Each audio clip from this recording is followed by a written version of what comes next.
satu teks yang sangat bagus, iaitu dia menggambarkan kepada Bismillahirrahmanirrahim, la tatlub minhu an yukhrijaka min halatin liyasta'milaka fima siwaha falau aradaka lasta'malaka min ghairi ikhrajih.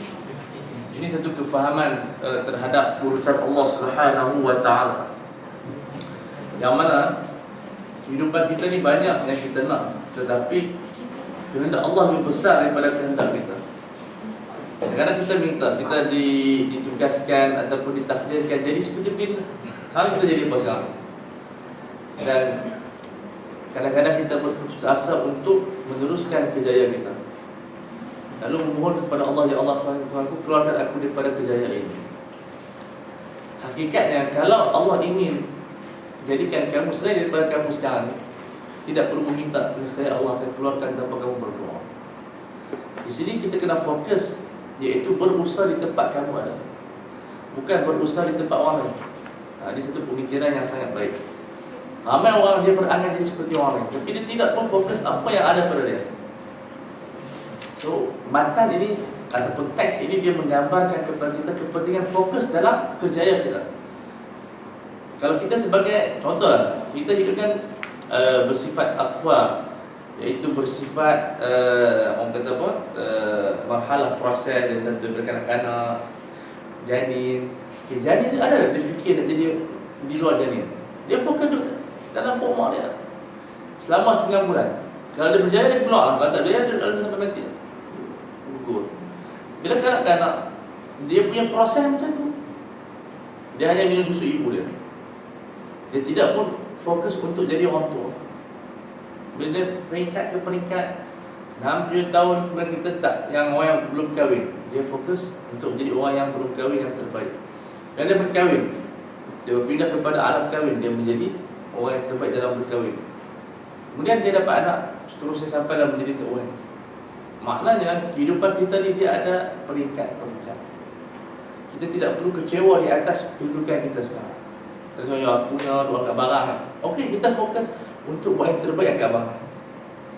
Kerana Allah Subhanahu wa taala tidak bertanya kepada kamu apa yang kamu jadi, tapi Allah akan bertanya apa yang kamu perform daripada kejayaan kamu. Di sini dia membina pemikiran kita nak buat yang terbaik, sama ada kita ni orang bawah atau orang atas. Kenapa kita jadi orang tidak terbaik? Kerana kita fokus jawatan. Aku kalau dapat jawatan ni barulah nak buat. Aku kalau dapat gaji tinggi barulah nak perform. Itu pemikiran orang yang bakhil. Bakhil dari sudut untuk mencurahkan tenaga dia. Orang mukmin dia sentiasa berusaha untuk perform. Kerana bila kita perform, kita yang pertama menjaga maruah kita. Contoh kalau kita kali biasa, kalau kita perform, dipuji lebih baik daripada orang atasan yang tak perform, yang banyak keluar pergi makan. Dan dia jadi ketua jabatan pun duk rehat lagi. Di sini pemikiran yang sangat baik oleh Imam pada dikatakan tadi. Jangan kita minta kepada Tuhan untuk mengeluarkan keadaan kita kepada keadaan yang baru. Dalam keadaan kita memang tidak ada kudrat untuk keluar. Macam dia student, ramai student buat kerja, bukan student dia kerja kilang.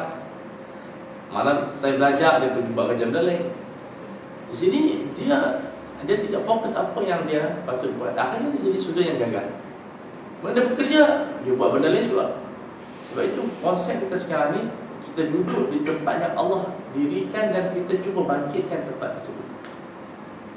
Orang dahulu contohlah, dia di luar negeri, dia tidak bersedih kerana mungkin Allah hantarnya untuk luar sana.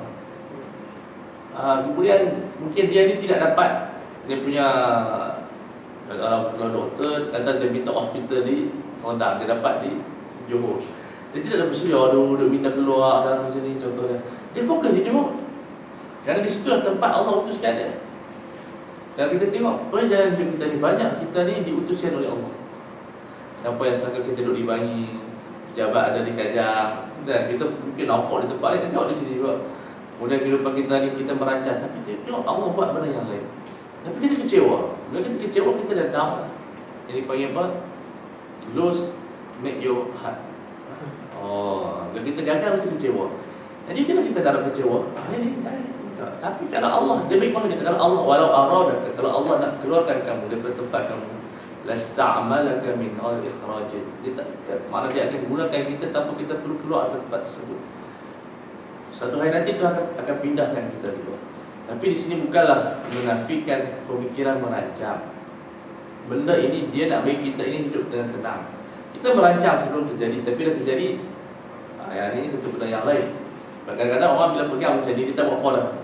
Aku macam mana miskin, dia tidak keluar daripada kemiskinan tersebut. Tidak. Konsep ini adalah konsep iman.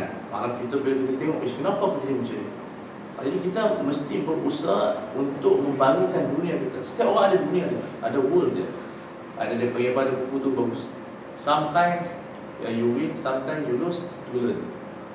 Itu satu benda yang Allah nak ajar kita, dan Quran sebut begitu. Bila kita kalah, untuk apa?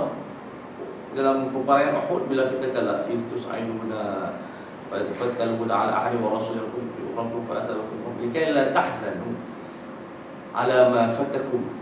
Bila kita tengok kekalahan perang Uhud, sedangkan kita ada nabi dan sebagainya, semua benda yang berlaku itu ada sebabnya, agar kita jangan terlampau bersedih dengan dunia yang kita hilang. Banyak benda kita bersedih, bukan akhirat hilang pun, dunia je. Betul tak? Dan kita feel Pak Isa ni memanglah boleh semua boleh di akhirat, makan pun tidur boleh akhirat, tapi dia punya ini dia tak panggil akhirat, dunia lah. Bila kita tak dapat 10A, kita bersedih, sumpah itulah kehidupan kita yang tak akhir. Tak ada dunia lain lah. Orang berpikir sedemikian sempit sangat, sebab dia mencari kejayaan dalam satu jalan. Sedangkan Allah menyebut kejayaan yang paling besar ialah bila kita terselamat daripada api neraka. Selagi mana kita tak masuk neraka, itu belum fail yang terbesar. Kalau kita pegang konsep begini, tak ada kita sedih, tak ada kita ini akan jadi orang yang beratus. Kita tidak kecewa dengan dunia ini. Di sini Allah mengajar kita untuk lebih maju ke depan. Sebab kita tengok orang Barat dan orang-orang yang Cina, mereka tidak menjadikan CD itu segala-galanya. Mereka tak boleh, dia cara akademik, mereka pergi buat wiring. Jadi wiring jadi bos juga, gaji besar juga. Maknanya mereka akan fikir kejayaan dalam semua aspek. Dia tidak terbatas. Kalau tak berjaya pun gini, itu je. Tapi kita tidak begitu. Kalau kita tidak berjaya di akhirat, di dunia, dalam mafhum duit yang banyak, itu bukanlah makna satu ukuran kejayaan hakiki. Tapi orang yang berjaya ini apabila dia berjaya mengengkang hawa nafsu dia. Ada orang yang kaya tapi dia dikontrol oleh nafsu dia. Dia berzina, dia melakukan maksiat. Jadi orang yang tidak melakukan maksiat, dia berjaya sebab apa? Dia boleh kontrol nafsu dia. Nafsu semua buat jahat, dia tak berjaya. Saya ada pendirian saya. Sebenarnya orang yang masalah ni, dia ikut hawa nafsu dia. Akhirnya dia misal, dia dapat HIV. Kan misal, bila dia tidak menjadi orang yang sombong, orang tidak sayang kepada dia. Jadi kita tengok di sini hakikat orang yang bebas apabila dia boleh menggenggam nafsu. Dia boleh bangun subuh, dia boleh kawal makanan dia boleh, makna dia menjadi orang yang berkualiti, dia boleh tinggalkan maksiat.